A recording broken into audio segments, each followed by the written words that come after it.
வணக்கம். என்னோட பேரு தாமரை செல்வி. இன்னைக்கு நம்ம கேட்டுக்கிட்டு இருக்கிற கதை புதுமை பித்தன். வாங்க கதைக்குள்ள போகலாம்.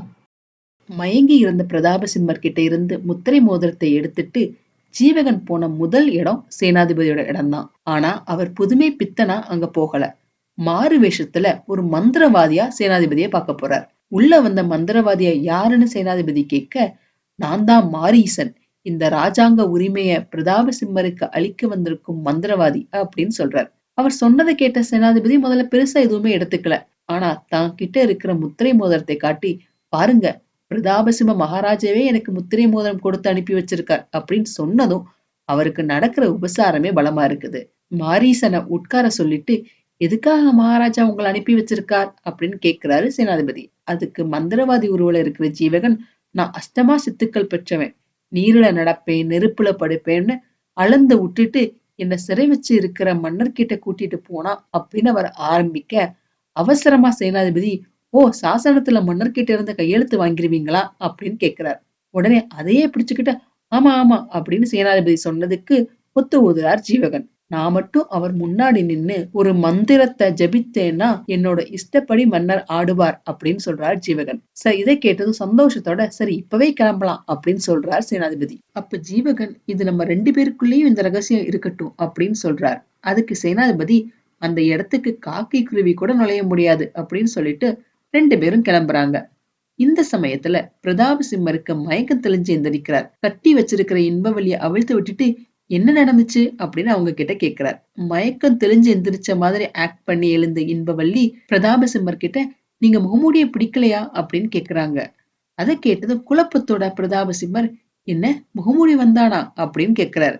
உடனே இன்பவல்லி, ஆமா வந்தான், என்னோட தலையில ஒரு அடி அடிச்சான், அதோட நான் மயங்கிட்டேன் அப்படின்னு இன்பவல்லி சொல்றாங்க. அதுக்கு பிரதாபசிம்மர், நான் அவனை பத்தி தானே கேட்க வந்தேன் அப்படின்னு சொல்லிக்கிட்டு இருக்கும் போது தன்னோட முத்திரை மோதிரம் காணாம போனது அவருக்கு தெரியுது. வெளியே வந்து அரை மயக்கத்துல இருக்கிற சித்திரகுப்தனை தட்டி எழுப்பி, முத்திரை மோதிரத்தை காணோம் அப்படின்னு சொல்லிட்டு இன்பவல்லி கிட்ட, அவனுக்கு பிடிக்காத வரைக்கும் எனக்கு நிம்மதி கிடையாது அப்படின்னு சொல்லிட்டு அங்கிருந்து கிளம்பி போயிடுறாரு. அதே சமயம் சேனாதிபதியும் மாறு வேஷத்துல இருக்கிற ஜீவகனும் கோட்டைக்குள்ள போற சமயம் அறிவுமணியும் அதே மாதிரி ஒரு கெட்டப்போட வந்து சேர்ந்துக்கிறார். சேனாதிபதி ஜீவகன் கிட்ட, 2 பேரும் மட்டும்தானே போறதா சொன்னீங்க, இப்ப சிஷ்யனும் வருவானோ அப்படின்னு கேக்குறார். இவன் என்னோட வலது கை அப்படின்னு சொல்லி சமாளிச்சு கோட்டைக்குள்ள 3 பேரும் போறாங்க. அப்ப அங்க ஓடி வந்த சித்திரகுப்தன் சேனாதிபதி கிட்ட, பிரதாபசிம்மர் மகாராஜாவோட விரல் இல்ல அப்படின்னு ஆரம்பிக்கிறான். உடனே அறிவுமணி, காயப்பட்டு இருக்குதா அப்படின்னு சமாளிக்க பாக்குறாரு. ஆனா சேனாதிபதி சித்திரகுப்தன் கிட்ட விஷயத்த கேக்குறாரு.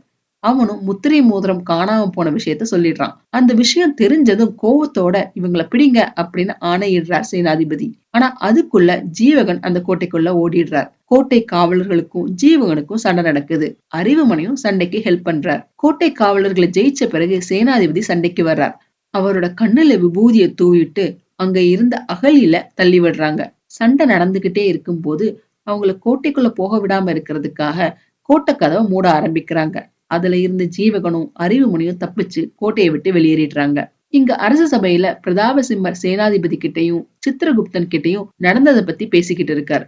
ஒரு முகமூடி நமக்கு ஆட்டம் காட்டிட்டு இருக்கான், அவனை உன்னால பிடிக்க முடியல, நீ ஒரு நாட்டுக்கு தளபதியா அப்படின்னு கோபமா கேக்குறார் பிரதாபசிம்மர். அவனை நீ பிடிச்சே ஆகணும், அவனை பிடிச்சு கொடுக்கறவங்களுக்கு 5000 பொண்ணுன்னு அறிவியுங்க, அவன் அகப்படுற வரைக்கும் அந்த பறை முழங்கிக்கிட்டே இருக்கணும் அப்படின்னு உத்தரவு போடுறார் பிரதாபசிம்மர். அவர் ஆணைப்படி கொலை கொள்ளை எல்லாம் கொஞ்ச காலமா நடத்திக்கிட்டு இருக்கிற முகமூடிய உயிரோடவோ அல்லது பிணமாகவோ பிடிச்சு தர்றவங்களுக்கு 5000 பொன் அப்படின்னு பறையறிவிக்கிறாங்க. அப்போ அவங்க வேல்விழி ஒரு ஆண் வேஷத்துல, ஏன் முகமூடியை பிடிச்சு கொடுக்கணும், அவன் யார கொலை செஞ்சான், யார கொள்ளையடிச்சான், யாருன்னு சொல்லுங்க அப்படின்னு கோவமா கேக்குறாங்க. உடனே அந்த அரசாங்க வீரன், அரசாங்க கட்டளையை எதிர்த்து கேட்டா என்ன நடக்கும்னு தெரியும்ல அப்படின்னு கேக்குறான். ஓ, நல்லா தெரியுமே, சிறைவாசம் வனவாசம் தானே, நல்லாவே தெரியும். புதுமை விரும்பிகளுக்கு உங்க அரசாங்கத்துல என்ன தண்டனை அப்படிங்கறது தெரிஞ்சுதான் பேசுறேன் அப்படின்னு சொல்லிட்டு அங்க இருந்த மக்களை பார்த்து, இவங்க சொல்றத எல்லாம் நம்பாதீங்க, அந்த முகமூடி யார் தெரியுமா, இந்த அரசாங்கத்தோட அட்டூழியங்களுக்கு முடிவு காண வந்த மாவீரர், வீரன், அஞ்சா நெஞ்சன், அவரை காட்டி கொடுத்து யாரும் இவங்களுக்கு ஹெல்ப் பண்ணாதீங்க, அவரோட தலைமையை பின்பற்றி நம்ம தாய் திருநாட்டை காப்பாத்த வாங்க அப்படின்னு முழங்குறாங்க. அங்க இருந்த வீரன், இப்படியே பேசிக்கிட்டு போனீன்னா உன்னோட தலை மண்ணுல உருளும் அப்படின்னு சொல்றான். என்னோட தலையை கொடுத்தாவது என்னோட தலைவனுக்கு நான் ஹெல்ப் பண்ணுவேன் அப்படின்னு சொன்னதும், முகமூடி உன்னோட தலைவனா அப்படின்னு சொல்லிட்டு வேல்விழியை பிடிக்க ஆணையிடுறாங்க அந்த காவல் வீரன். அப்ப அங்க சுத்தி இருந்த மக்கள் எல்லாரும் ஓடிடுறாங்க. ஆனா வேல்விழி மட்டும் ஓடாம அங்கே நிக்கிறாங்க. அந்த சமயத்துல அவங்கள பிடிக்க வந்த ஆட்கள் மேல ஒரு சுருக்கு கயிறு விழுகுது. யாருன்னு பார்த்தா புதுமை பித்தன் தான். அந்த வீரர்களை இழுத்து மரத்துல கட்டி வைக்கிறார் புதுமை பித்தன். ஆண் வேடத்துல நிக்கிறது வேல்விழிங்கிறது அவருக்கு பார்த்த உடனே தெரிஞ்சிடுச்சு. அவங்கள அங்க இருந்து ஒரு தனி இடத்துக்கு கூட்டிட்டு போறாரு. தன்னோட வேஷத்தை கலைச்சிட்ட வேல்விழி ஜீவகன் கிட்ட மன்னிப்பு கேட்கிறாங்க. நாளைக்கு நைட் உன்னை பார்க்க வரேன் அப்படின்னு சொல்லிட்டு அவங்களுக்கு ஒரு மோதிரமும் கொடுத்துட்டு போறார் ஜீவகன். ஆனா அவங்க 2 பேரும் பேசிக்கிட்டு இருக்கிறதையெல்லாம் எல்லைக்கோட்டை காவல்காரன் மறைஞ்சிருந்து பாத்துடுறாரு.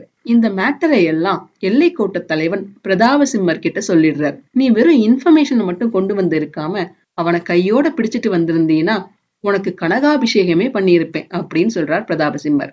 அதுக்கு வீரையா, காரியம் இன்னமும் கெடல, என் கூட ஒரு சிறு படை அனுப்பி வைங்க, நான் அவனை கையோட பிடிச்சிட்டு வரேன் அப்படின்னு சொல்றார். வீரையன் ஜீவகனை பிடிச்சிடுவாரா? புதுமை பித்தன் தான் இளவரசன்கிற விஷயம் தெரிஞ்சிடுமா? இது எல்லாத்தையும் வர வீடியோல பார்க்கலாம். இந்த பதிவு உங்களுக்கு பிடிச்சிருந்ததுன்னா லைக் பண்ணுங்க, ஷேர் பண்ணுங்க, சப்ஸ்கிரைப் பண்ணுங்க. நான் போடுற வீடியோஸ் உடனுக்குடன் உங்களுக்கு தெரிஞ்சுக்கிறதுக்காக நோட்டிபிகேஷன் பெல்லையும் கிளிக் பண்ணுங்க. என்னங்க, கதை சுவாரஸ்யமா போய்கிட்டு இருக்கா? மிச்ச கதையை அடுத்து வரும் பதிவுகள்ல கேட்கலாம். நன்றி, வணக்கம்.